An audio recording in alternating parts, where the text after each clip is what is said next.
Hare Krishna and a very good morning dear students. Students, today we will read the 21st chapter of English grammar, that is comprehensive passages.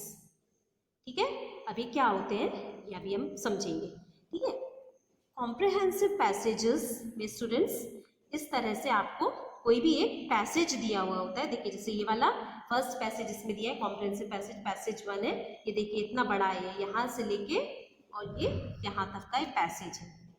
ठीक है, अब इस passage में क्या होता है कि किसी भी टॉपिक के बारे में कोई भी आपको ऐसा पैसेज, जैसे अभी हम पढ़ेंगे, तो किसी भी टॉपिक से रिलेटेड एक कोई पैराग्राफ, एक शॉर्ट पैराग्राफ या थोड़ा सा बड़ा पैराग्राफ होता है.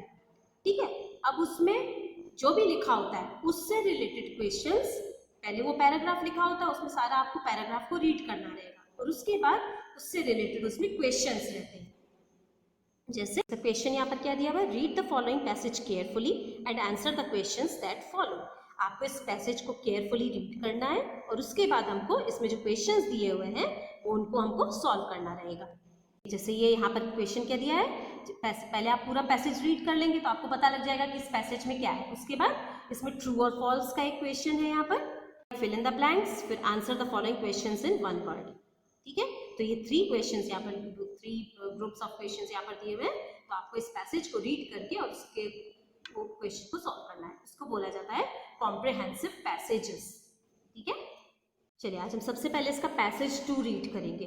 ठीक है, read the following passage carefully and answer the questions that follow. आपको इस पैसेज को प्रॉपर्ली रीड करना है और उसके बाद इससे रिलेटेड जो भी क्वेश्चंस नीचे दिए हुए हैं आपको उनको सॉल्व करना है. ठीक है, चलिए पढ़ते हैं. We use computers everywhere, at school, at home, at the doctors, the dentists and the departmental stores.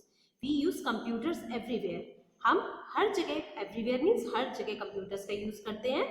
At school, school में, होम में, डॉक्टर्स लोग कंप्यूटर्स का यूज़ करते हैं, डेंटिस्ट मीन्स दांतों वाले डॉक्टर के यहाँ, एंड द डिपार्टमेंटल स्टोर्स, जितने भी स्टोर्स होते हैं जहाँ से आप ग्रोसरी लाते हैं, वेजिटेबल्स बाई करते हैं, सो वहाँ पर भी कंप्यूटर का यूज होता है. सब बैंक्स में आप देखा होगा ना, सब जगह आजकल तो कंप्यूटर के थ्रू ही काम होता है.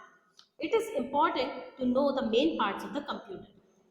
अगर इतना ही वास्टली कंप्यूटर का यूज हो रहा है, so we should know about the computers very well.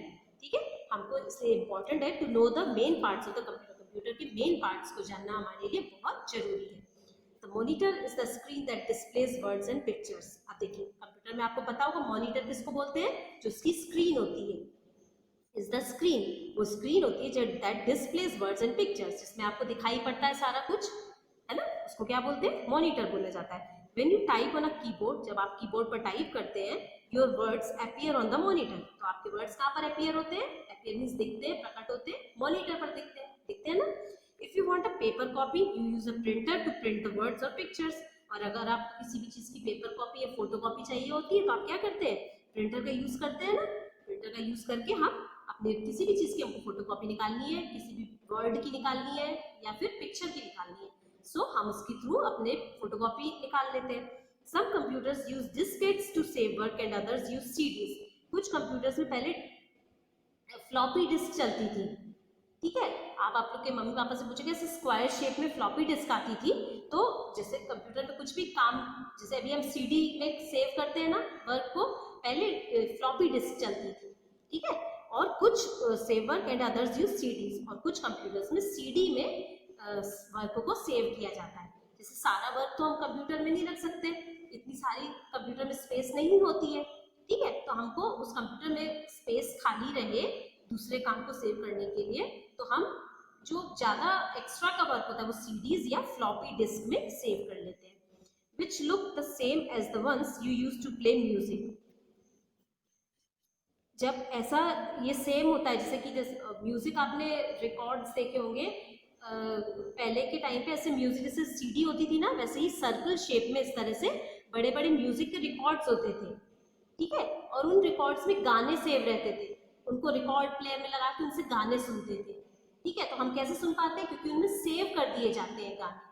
ठीक है, तो इस तरह से ये लिखा है which look the same as the ones you used to play music. वो सीडीज वैसी ही दिखाई पड़ती हैं जैसे कि पहले के टाइम पे म्यूजिक रिकॉर्ड्स होते थे, वो भी बिल्कुल सीडी के जैसे दिखते थे. ठीक है, if you add modem to your computer, अगर हम हमारे कंप्यूटर में मॉडेम ऐड करते हैं, you can communicate with other people.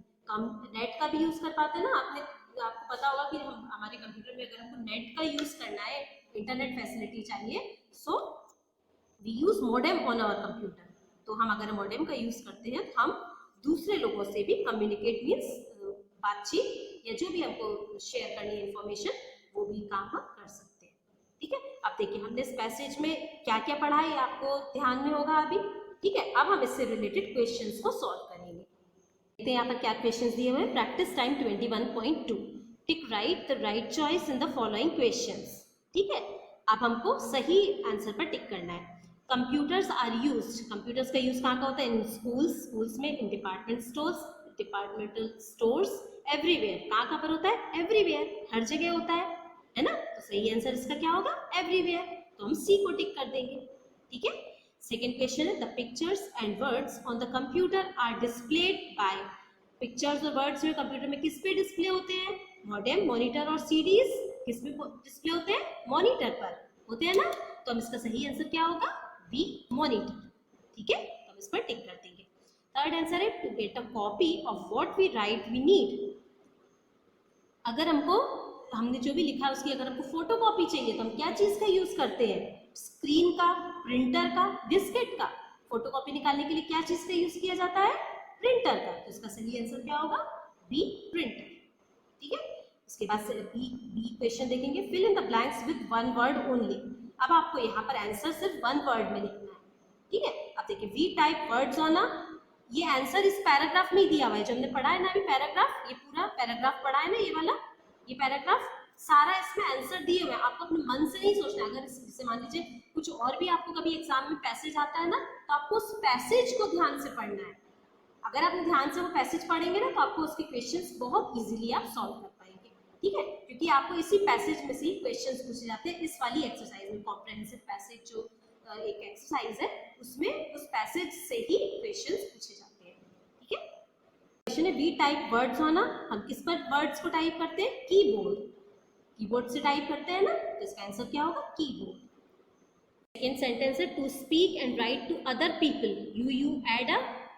दूसरे पीपल से बात करने के लिए क्या करते हैं? अभी हमने पढ़ा था पैसेज में, मॉडेम का यूज करते हैं। ठीक है, तो इसका आंसर क्या होगा? मॉडेम।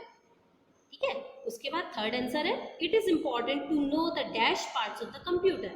जरूरी है कंप्यूटर के कैसे पार्ट्स को जानना? मेन पार्ट्स को जानना। ये भी अभी हमने रीड किया था, MAIN, मेन। मॉडेम की स्पेलिंग है MODEM, मॉडेम। ठीक है, उसके बाद सी है, क्वेश्चन है answer the following questions in one word. अब आपको इन क्वेश्चन के आंसर्स भी वन वर्ड में लिखने हैं। ठीक है, which word in the passage means to exchange information. इस पैसेज में किस वर्ड का मीनिंग है? इंफॉर्मेशन को एक्सचेंज करना। इस पैसेज में कोई वर्ड आया है जिसका मीनिंग होता है इंफॉर्मेशन को एक्सचेंज करना। अब वो वर्ड क्या है? कम्युनिकेट। कम्युनिकेशन का मीनिंग होता है कि इंफॉर्मेशन को आपस में एक दूसरे से एक्सचेंज करना, एक दूसरे तक पहुंचाना, उसकी इंफॉर्मेशन को, दूसरे की इंफॉर्मेशन को लेना और अपनी इंफॉर्मेशन को दूसरे तक पहुंचाना। जैसे टेलीफोन, मोबाइल फोन, ये सब कम्युनिकेशन का सोर्स है। क्या करते हैं हम फोन से? हम बात करते हैं तो हम हमारी इंफॉर्मेशन दूसरे को देते हैं और उनकी इंफॉर्मेशन हम उनसे लेते हैं। ठीक है ना, तो उसको बोलते हैं मीन्स ऑफ कम्युनिकेशन। ठीक है, तो इस पैसेज में जो वर्ड आया है जिसका मीनिंग है एक्सचेंज इंफॉर्मेशन, उसका वर्ड क्या है? कम्युनिकेट। COMMUNICATE, communicate. ठीक है, second sentence which word in the passage means shows. अब इस पैसेज में कोई एक वर्ड आया है जिसका मीनिंग होता है शोज, मीन्स दिखाना। वो वर्ड क्या है? डिस्प्लेस। डिस्प्ले मीन्स होता है शो करना, दिखाना। ठीक है, DISPLAYS, डिस्प्लेस। ठीक है, थर्ड पैसेज है, थर्ड क्वेश्चन है which word in the passage means to reduce work. अब इस पैसेज में कोई वर्ड आया है जिसका मीनिंग होता है वर्क को रिड्यूस करना, मीन्स वर्क रिड्यूस करना मीन्स वर्क को कम करना। तो सेव वर्क, इसका आंसर है सेव वर्क। ठीक है, नेक्स्ट क्वेश्चन है the most suitable title for this passage is. इस पैसेज के लिए मोस्ट सुटेबल टाइटल क्या है? हम क्या टाइटल दे सकते हैं इस पैसेज को? कंप्यूटर्स, अ मॉडर्न इन्वेंशन और हाउ टू कम्युनिकेट। इसका परफेक्ट टाइटल क्या हो सकता है? Computers, a modern invention, how to communicate, how to communicate पर बेस्ड नहीं है ये वाला passage. How to communicate means communicate कैसे करते हैं, एक दूसरे से कैसे अपने इंफॉर्मेशन को एक्सचेंज करते हैं, ये तो इसका हेडिंग नहीं होनी चाहिए ना, है ना। कंप्यूटर्स हो सकती है या फिर मॉडर्न इन्वेंशन हो सकता है, तो हमको ज़्यादा अच्छा मॉडर्न इन्वेंशन लग रहा है, so we will take this answer. ठीक है, तो आज स्टूडेंट्स हमने ये पैसेज 2 को रीड करा और आपको कॉम्प्रहेंसिव पैसेज का मीनिंग भी समझ में आया होगा और इसको कैसे सॉल्व करते हैं वो भी समझ में आया होगा। ठीक है, तो इस पैसेज को आपको आपकी बुक में ही सॉल्व करना है। ठीक है, next passage we will do it next class. Okay, so that's all for today. Thank you all of you and take care.